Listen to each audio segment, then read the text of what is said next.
वहीं नेटो पर भड़के पुतिन ने यूक्रेन में उसकी सप्लाई चेन को निशाना बनाना शुरू कर दिया। मतलब युद्ध के तीसरे महीने में रूस के निशाने पर नेटो देशों के वो ठिकाने हैं जिनके जरिए वो यूक्रेन को हथियार दे रहे हैं, और वही ठिकाने पुतिन का टारगेट है। पुतिन ने ठान लिया है कि वो एक एक करके उन सभी को तबाह कर देंगे। यूक्रेन अगर इस युद्ध में अब तक टिका है तो उसकी सबसे बड़ी वजह है वो हथियार जो उसे नेटो देशों ने दिए, क्योंकि अगर वो हथियार नहीं होते तो पुतिन की विशाल सेना के सामने जेलेंस्की के मुट्ठी भर सैनिक नहीं टिक पाते। कहा जा रहा है कि इसी वजह से पुतिन ने सोच लिया कि वो यूक्रेन को ताकत देने वाली जड़ को ही काट देंगे, मतलब उन जगहों को बर्बाद कर देंगे जहां से यूक्रेन तक मदद पहुंच रही है। इससे पहले पिछले महीने रूस ने रेलवे स्टेशनों को निशाना बनाया जब अमेरिका के रक्षा मंत्री और विदेश मंत्री कीव के दौरे पर थे। यह हमला अमेरिकी दल के स्टेशनों का दौरा करने के ठीक बाद हुआ। रूस के रक्षा मंत्रालय ने दावा किया कि उसने ब्लैक सी में सबमरीन से कैलिब्र क्रूज मिसाइल दागी, जिसका निशाना यूक्रेन में नेटो की सप्लाई चेन थी। कहा जा रहा है कि इस मिसाइल को कई दिन पहले ही लोड कर लिया गया था और समय आने पर उसे टारगेट पर दाग दिया गया। यही नहीं, रूस ने यह तक बोल दिया कि नेटो देश इसे एक चेतावनी समझे। रूस ने दावा किया कि उसने पिछले हफ्ते भी ब्लैक सी में कैलिब्र मिसाइल दागी थी, जिसकी तस्वीरें भी जारी की गईं, जिनमें काला सागर के बीचों बीच एक सबमरीन से कैलिब्र क्रूज मिसाइल आसमान में जाती दिखी। रूस का कहना है कि इस खतरनाक मिसाइल के निशाने पर यूक्रेन में नेटो देशों के अलग अलग अड्डे थे। इस मिसाइल को इसकी खूबियां खतरनाक बनाती हैं, क्योंकि इसमें सामान्य और परमाणु बम दोनों दागने की ताकत है। मतलब ये कि इस मिसाइल को दाग कर पुतिन ने नेटो देशों को फिर से बता दिया कि वो उन्हें हल्के में न लें। रूस ने 2014 में इस मिसाइल का दुश्मन के खिलाफ आखिरी बार इस्तेमाल किया था। उसने सीरिया में विद्रोहियों के ठिकानों को तबाह करने के लिए उन्हें दागा था। और रूस का दावा है कि एक बार फिर वो अपने इस तुरुप के इक्के का इस्तेमाल कर रहा है। वैसे रूस ने केवल समंदर में नहीं, यूक्रेन की जमीन पर भी नेटो देशों की नाक में दम कर दिया और दावा किया गया कि 24 घंटे में उसने यूक्रेन के कई रेलवे स्टेशनों पर मिसाइलें गिराईं। उसका कहना है कि उसने उन्हीं जगहों पर धमाका किया जहां पर पश्चिमी देशों से हथियार भेजे जा रहे थे। इसकी कुछ तस्वीरें भी सामने आई जिनमें रेलवे स्टेशन तबाह होते दिखे। रूस के रक्षा मंत्री ने दो टूक बोल दिया कि जैसे ही यूक्रेन में नेटो देशों की गाड़ियां नजर आईं, उन्हें उड़ा दिया जाएगा।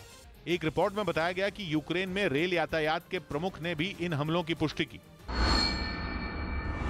बताया कि रूस के हमलों की वजह से यूक्रेन में कई ट्रेनें देर से चल रही हैं। रूस ने दावा किया कि उसने 24 घंटे में यूक्रेन में पश्चिमी देशों के हथियारों के 4 ठिकानों को निशाना बनाया। यही नहीं, उसका कहना है कि उसने इन 4 ठिकानों समेत यूक्रेन के 40 सैन्य ठिकानों पर हमला किया। रूस के रक्षा मंत्रालय ने बताया कि जिन जगहों को बर्बाद किया गया उनमें तोपें भी रखी हुई। तो वहीं यूक्रेन के रेल यातायात अधिकारियों ने जानकारी दी कि रूस ने 6 रेलवे स्टेशनों पर हमला किया और उन्हें भारी नुकसान पहुंचाया।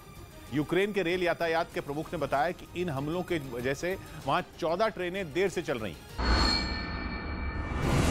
जिससे जंग से जूझ रहे लोगों की दिक्कत और बढ़ गई। एक रिपोर्ट में दावा किया गया कि पिछले 2 दिन में रूस ने यूक्रेन पर 50 से ज्यादा हवाई हमले किए हैं, जिनका निशाना बने वहां के रेलवे स्टेशन, क्योंकि रूस का मकसद है यूक्रेन को पोलैंड और रोमानिया जैसे देशों से मिल रही मदद को रोकना। यूक्रेन में रेल ट्रांसपोर्ट का अहम जरिया है। यही नहीं, वो उसे पड़ोसी देशों से भी जोड़ती है।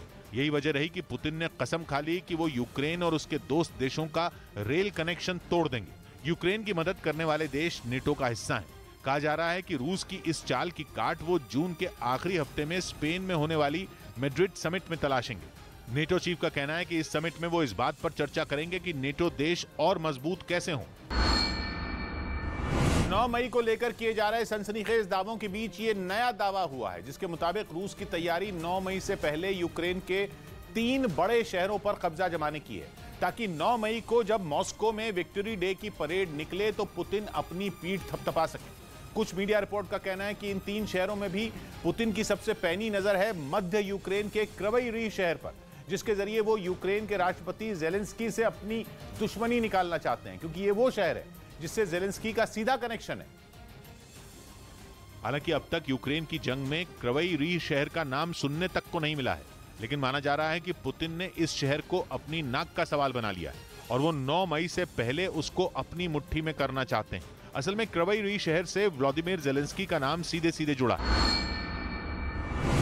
क्योंकि ये वो शहर है जहां उनका जन्म हुआ था और उसी क्राई रीह शहर को अपना टारगेट बनाने की वजह से पुतिन का जेलेंस्की से 36 का आंकड़ा एक बार फिर सामने आ गया। लेकिन जेलेंस्की का जन्म स्थान होने के अलावा भी क्राइविया रीह शहर अहम है। वो मध्य यूक्रेन का सबसे बड़ा और क्षेत्रफल के लिहाज से यूक्रेन का दूसरा बड़ा शहर है। इसी वजह से कहा जा रहा है कि क्राइविया रीह पर हमले की उल्टी गिनती शुरू हो चुकी है। लेकिन दावा है कि पुतिन सिर्फ इसी शहर पर रुकने नहीं वाले, बल्कि उनके निशाने पर यूक्रेन के 2 और शहर हैं, जिनमें दक्षिण पूर्वी यूक्रेन का ज़ापोरिज़िया शहर भी शामिल है। फिलहाल ज़ापोरिज़िया शहर यूक्रेन के पास है, लेकिन ज़ापोरिज़िया प्रांत के बड़े हिस्से पर रूस की सेना का कब्जा है। इतना ही नहीं, वहां के ज़ापोरिज़िया न्यूक्लियर पावर प्लांट पर मार्च में ही रूस ने कब्जा कर लिया था। वहीं पुतिन का तीसरा टारगेट दक्षिण यूक्रेन का निकोलेव शहर है, जो कि अपनी खास लोकेशन की वजह से बेहद अहम है। निकोलेव शहर काला सागर के पास बसा है, जहां जहाज बनाए जाते हैं। इस बीच रूस ने अपने आधुनिक और खतरनाक एंटी एयरक्राफ्ट मिसाइल सिस्टम का दम दिखाया। रूस की सेना ने इस सिस्टम का एक वीडियो भी जारी किया, जिसमें एक सुनसान इलाके में कुछ एंटी एयरक्राफ्ट मिसाइल सिस्टम तैनात दिखे। कमांड मिलते ही ये सिस्टम ऊबड़ खाबड़ रास्ते से गुजरते हुए दुश्मनों पर हमला करने के लिए तैयार नजर आए। बताया गया कि रडार की सीमा में आए किसी लड़ाकू विमान या फिर मिसाइल को यह सिस्टम पल भर में ढेर कर देता है और टारगेट सेट हो जाने के बाद इसकी मिसाइलें हमला करने के लिए निकल पड़ती हैं। रूस का दावा है कि इस एंटी एयरक्राफ्ट मिसाइल सिस्टम से यूक्रेन के 40 से ज्यादा सैन्य ठिकानों को तबाह किया जा चुका है।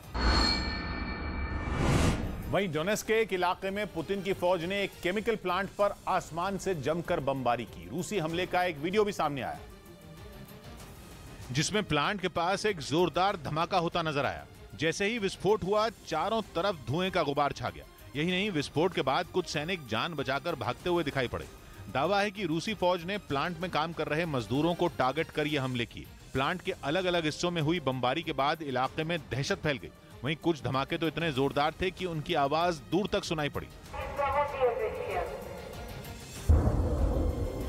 बताया गया कि रूस ने ये हमले उस वक्त किए जब प्लांट में काम करने वाले मजदूर घर जाने के लिए बस का इंतजार कर रहे थे। खबर है कि रूस के इस हमले में करीब 10 मजदूरों की मौत हो गई, जबकि कई घायल भी हुए। उधर यूक्रेन की सेना के एक सैन्य ठिकाने पर रूस ने अपने घातक कामोव Ka-52 हेलीकॉप्टर से हमला कर दिया, जिसका एक वीडियो सामने आया। हालांकि किस इलाके में यूक्रेन की फौज को निशाने पर लिया गया, इसका पता नहीं चला। लेकिन जो वीडियो सामने आया उसमें इस हमले की कुछ सैटेलाइट तस्वीरें भी दिखाई गईं, जिसमें साफ दिखा कि रात के अंधेरे में रूस के इन हेलीकॉप्टरों ने उड़ान भरी और यूक्रेन की सेना के उस सैन्य ठिकाने पर आसमान से मिसाइल बरसाते नजर आए। इस हमले में वहां मौजूद कुछ टैंक, कई बख्तरबंद गाड़ियां और दुश्मन से लड़ने में काम आने वाले सैनिकों के बड़ी मात्रा में हथियार पूरी तरह तबाह हो गए। इससे पहले इन हेलीकॉप्टरों के जरिए यूक्रेन को नुकसान पहुंचाने के लिए रूसी फौज ने पूरी तैयारी की। इसके बाद उसने यूक्रेन के सैन्य ठिकाने को तबाह करने के लिए उड़ान भरी।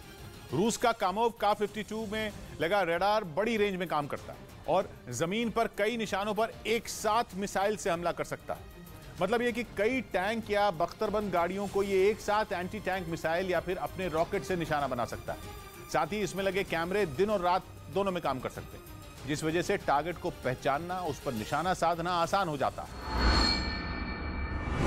इस बीच रूस ने यूक्रेन की सेना को अपने हमले में भारी नुकसान पहुंचाने का दावा किया। सबूत के तौर पर यूक्रेन के तबाह टैंकों और हथियारों का एक वीडियो भी उसकी तरफ से जारी किया गया, जिसमें सड़क पर कुछ टैंक आग की लपटों के बीच घिरे दिखे, जबकि कई बख्तरबंद गाड़ियां और टैंक पूरी तरह बर्बाद नजर आए। वहीं चारों तरफ हथियार और गोलियों का मलबा बिखरा दिखाई दिया।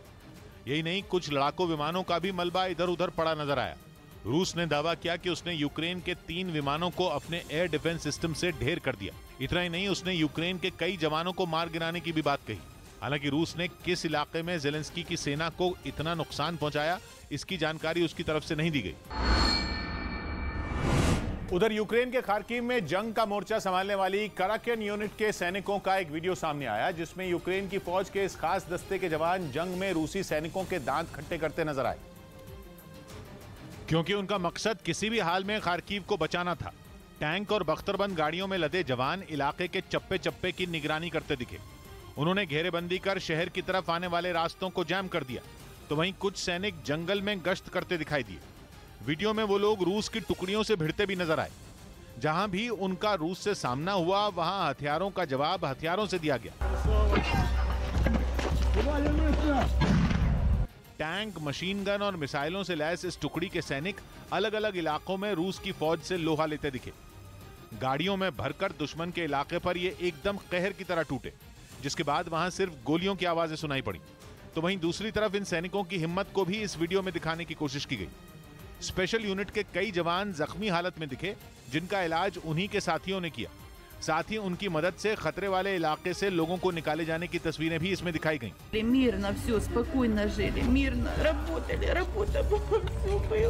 इसके अलावा उनकी मदद से जीते रूस के टैंक और हथियारों के गोदाम का भी वीडियो में जिक्र किया गया, जहां कई सैनिक तमाम आधुनिक हथियार, जमीन से हवा में मार करने वाले मिसाइल लॉन्चर और भारी मात्रा में गोला बारूद को अपने कब्जे में लेते दिखाई दिए। वहीं यूक्रेन ने खार्किव में रूस के हाईटेक टैंक T-90M के जंग में उतरते ही तबाह होने का वीडियो जारी किया। इस टैंक की गिनती दुनिया के बेहतरीन टैंकों में होती है।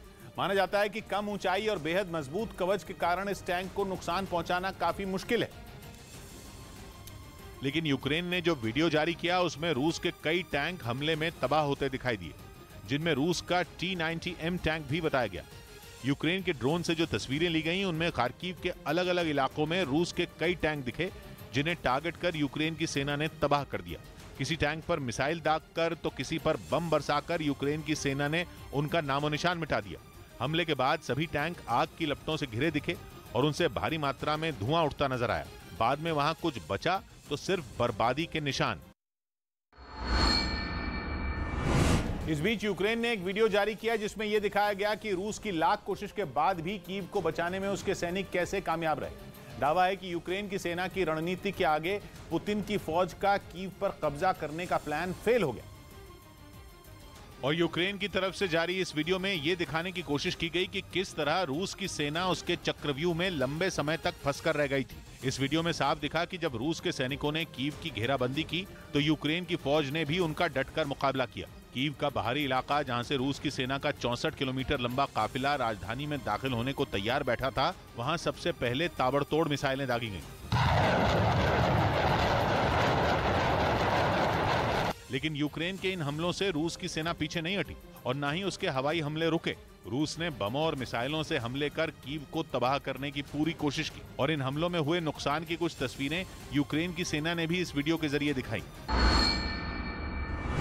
इन सबके बावजूद कीव के किले की सुरक्षा संभाल रहे यूक्रेन के सैनिक डटे रहे और बताया गया कि एक प्लान के तहत उनका फोकस इस बात पर था कि किसी भी कीमत पर रूस के काफिले को राजधानी में घुसने से रोकना है, जिसके लिए यूक्रेन की सेना ने खास रणनीति बनाई थी। वीडियो में दिखाया गया कि उसने उन रास्तों में आने वाले पुलों को पहले ध्वस्त किया जिन्हें पार कर रूस का काफिला कीव में एंट्री करता है। इसका नतीजा ये हुआ कि पुतिन के भेजे हुए टैंक, बख्तरबंद गाड़ियां और हजारों जवान कीव के बाहरी इलाके में ही फंस कर रह गए। इसके बाद उन्हें मिसाइलों से निशाना बनाया गया, जिसे यूक्रेन ने अपने वीडियो में दिखाया कि कैसे उसने रूस के सैन्य ठिकानों को टारगेट किया।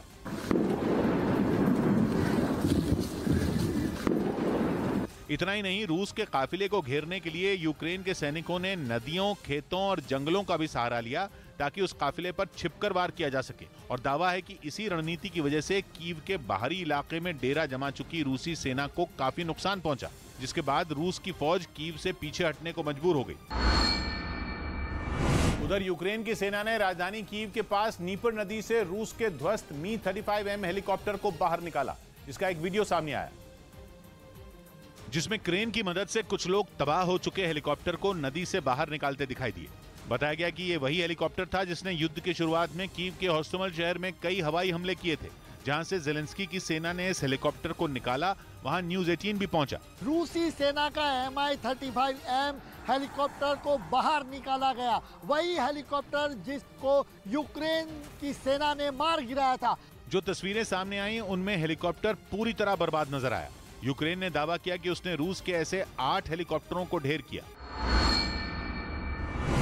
तबाह किए गए Mi-35M हेलीकॉप्टर को नीपर नदी से यूक्रेन की फौज ने निकाला। उसकी गिनती बेहद आधुनिक लड़ाकू हेलीकॉप्टरों में की जाती है और यही वजह है कि रूसी फौज ऐसे हेलीकॉप्टरों का इस्तेमाल यूक्रेन के खिलाफ जंग की शुरुआत से ही कर रही है।